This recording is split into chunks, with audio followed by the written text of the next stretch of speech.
지금 대한민국에서는 총성은 없지만 치열한 체제 전쟁이 전개되고 있습니다.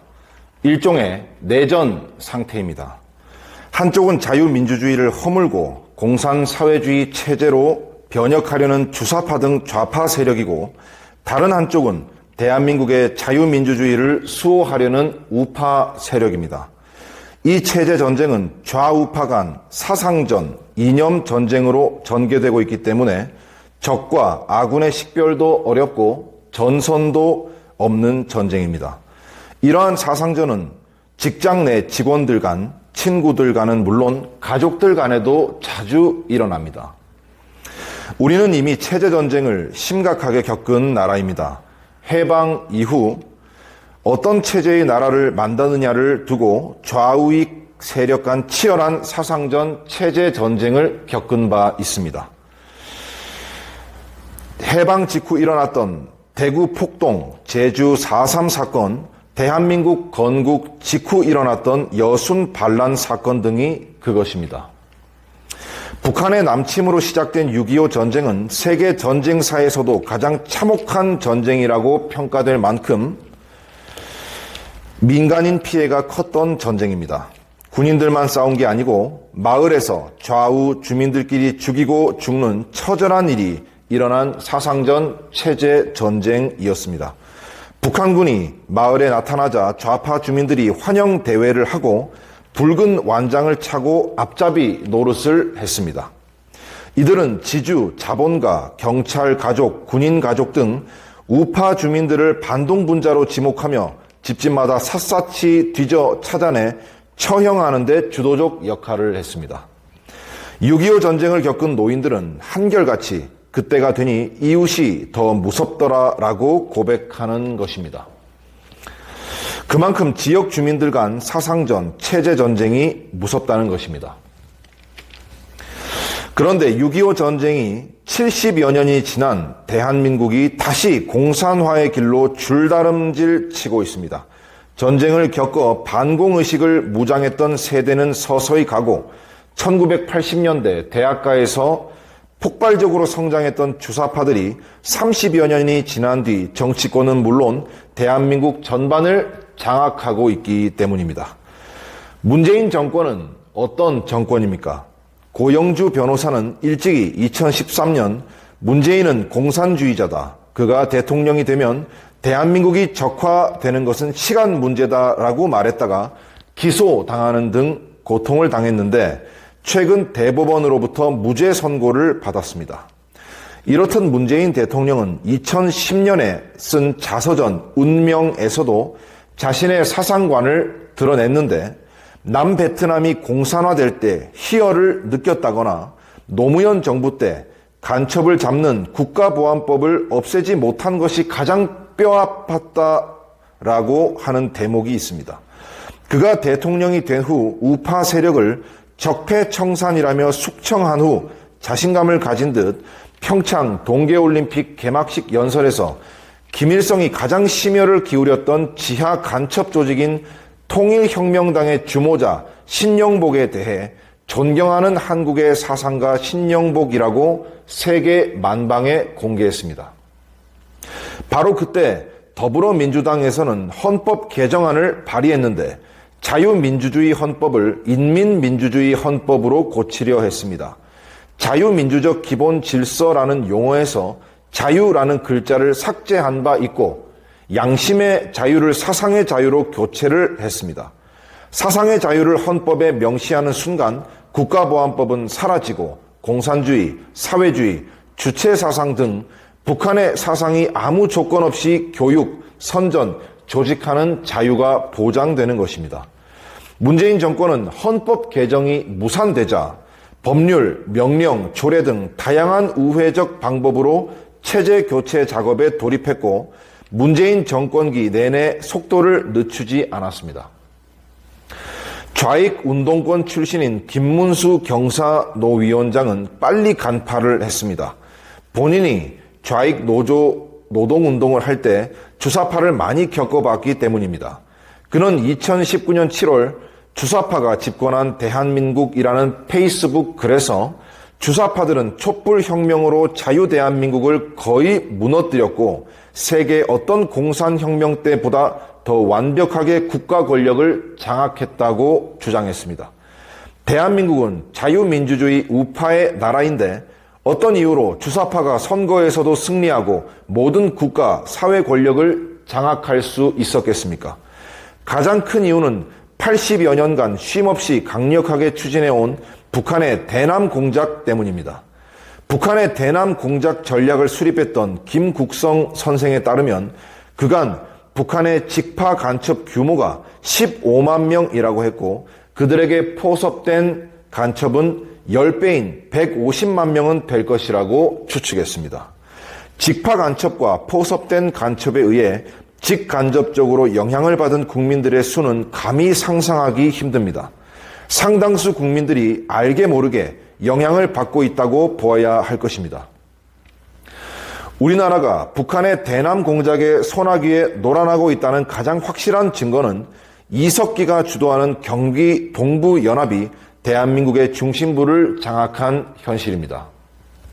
이석기의 경기 동부연합은 용인, 성남 지역을 거점으로 투쟁한 한총련 산하 지하 세력으로 주사파 중에 주사파요, 북한을 가장 열렬히 추종한 종북 세력입니다.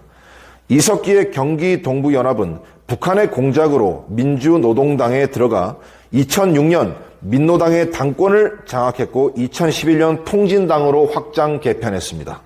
이석기의 통진당은 2012년 총선에서 민주당과 야권 연대를 통해 국회의원 13석을 차지했으며 이어 12월에 있는 대통령 선거에서 민주당 문재인과 공동정부를 구상하려다 통진당 내분 사태로 무산된 바 있습니다. 만약 2012년 5월 통진당 내분 사태만 일어나지 않았다면 이석기와 문재인의 공동정권을 출연해 볼 뻔했습니다. 이러한 2012년 총선 대선 전략이 북한의 지령이었다는 것은 2011년 8월 적발된 왕재산 사건에 이미 드러나 있습니다. 이석기가 2013년 8월 RO 사건으로 구속되었고 8년간 교도소에 갇혀 있었음에도 불구하고 이석기의 경기 동부연합은 점점 세력이 대한민국 전체로 확대된 상태입니다. 이석기의 경기 동부연합은 이재명과 함께 대한민국 제1정당인 더불어민주당을 장악했고 정부의 버금가는 민노총마저 장악했습니다. 2020년 12월 위원장 선거에서 경기 동부연합 소속인 양경수가 단독으로 민노총 위원장에 당선되었기 때문입니다. 민노총은 이미 노동단체가 아닙니다. 정치단체이자 체제를 변혁하겠다는 의도를 노골적으로 드러낸 바 있습니다. 사회 대전환, 주택의 50% 국유화, 주한미군 철수를 선포했고 윤석열 대통령을 끌어내리고 정부 전복을 노리고 있습니다. 이미 체제전쟁을 선포한 것입니다. 윤석열 정부도 민노총과의 싸움이 단순한 노동단체와의 대결이 아니라 반체제 세력과의 체제전쟁이라는 사실을 알아차리고 적극 대응하고 있는 것은 다행입니다. 그런데 우리 국민의 다수는 체제가 바뀌는 심각한 상황인 줄 모르고 아직도 여전히 자유민주주의 체제가 잘 유지되고 있는 줄 착각을 하고 있는 것입니다. 왜 그렇겠습니까? 문재인 정권이 국회나 지방의회를 통해 법률이나 조례라는 합법적인 방법으로 바꾸고 있기 때문입니다.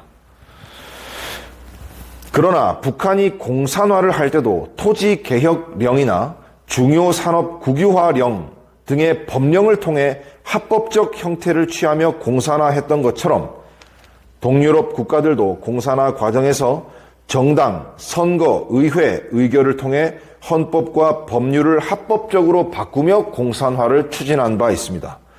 베네수엘라 차베스도 1998년 선거로 정권을 잡은 후 49개의 법률을 바꾸어 사회주의 체제로 변혁했습니다. 국회에서 만든 법률에 의해서도 얼마든지 체제 변혁을 할 수 있다는 점을 우리는 명심해야 할 것입니다. 문재인 정권은 지난 5년 동안 4,025건의 법률을 개정했고 제안된 법률안 수만 해도 2만 3천여 건이 넘고 8만 건 이상의 조례를 개정했습니다. 그 법률안 조례안 하나하나 안에 자유민주주의 체제를 허물고 인민민주주의, 프롤레타리아 좌파 독재 체제를 거쳐 공산사회주의 체제로 변혁하려는 무서운 독소 조항들이 수없이 스며들어 있습니다.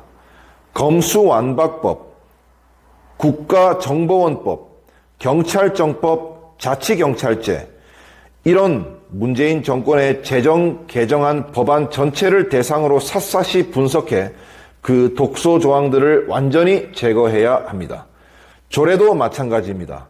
현재 조례에 의해 시행되고 있는 주민자치회, 마을교육공동체, 마을경제공동체 등도 그 안에 좌파 마을 활동가들이 읍면동을 장악하도록 하는 장치들을 무수히 심어 두었습니다.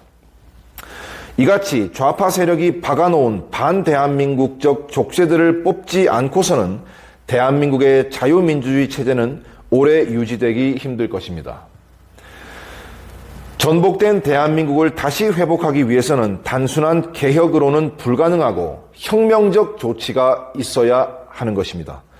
우선 대한민국에 박혀있는 법률, 조례 등 체제 변혁적 입법들을 제거하려면 우선 총선에서 우파 정당이 200석 가까운 의석을 차지한 후 입법 혁명을 강력히 추진해야 합니다. 그래야 잘못된 사회주의 악법들을 제거하고 대한민국을 정상화시킬 수 있습니다. 우파 정당이 200여 석을 차지하려면 우선 국민, 유권자의 다수가 이 문제의 심각성을 깨달아야 합니다. 그래서 자유마을 운동이 필요한 것입니다. 그러면 어떻게 주민들을 깨우칠 수 있겠습니까? 대한민국 3,506개 마을에서 좌파 세력의 실체를 꾸준히 알리는 주민 깨우기 운동이 가장 효과적입니다. 대한민국 국민들 속에는 6.25 전쟁의 결과로 각인된 반공기저 정서가 깊이 내재되어 있습니다. 공산주의는 안 된다는 사상적 각성이 노인 세대에 깊이 각인되어 있습니다. 젊은 세대들도 자유민주주의를 좋아하고 북한과 같은 공산사회주의 체제를 싫어합니다. 그럼에도 불구하고 좌파 세력이 모든 분야에서 우세를 점한 것은 일반 국민들이 진보 세력, 민주 세력, 평화 세력 등으로 포장한 반체제 세력의 실체를 잘 모르고 있기 때문입니다. 그들의 정치적 속임수에 속아서 그렇습니다. 그래서 주민 깨우기 운동이 필요한 것입니다. 자유마을 운동을 통해 대한민국은 체제 전쟁 중이다. 다시 마을로 가는 체제 전쟁 등의 소책자 교육 자료를 배포함은 물론 주민 깨우기 운동을 적극적으로 전개해 나가야 합니다. 주민들에게 알려야 할 사항은 두 가지입니다. 하나는 현재 대한민국은 심각한 체제 전쟁 상황임을 알려 위기의식을 갖도록 하는 것입니다. 두 번째는 체제 위기를 가져오는 세력이 민주 세력, 진보 세력으로 거짓 포장하고 있는 주사파 등 반체제 세력이라는 사실을 국민들에게 일깨우는 것입니다. 이를 통해 좌파 세력의 양의 탈을 벗기고 늑대의 본질을 드러나도록 해야 합니다. 국민의 다수가 두 가지 사실을 알고 단호히 대응하는 날 대한민국의 체제 전쟁은 사실상 승리로 막을 내릴 수 있을 것입니다.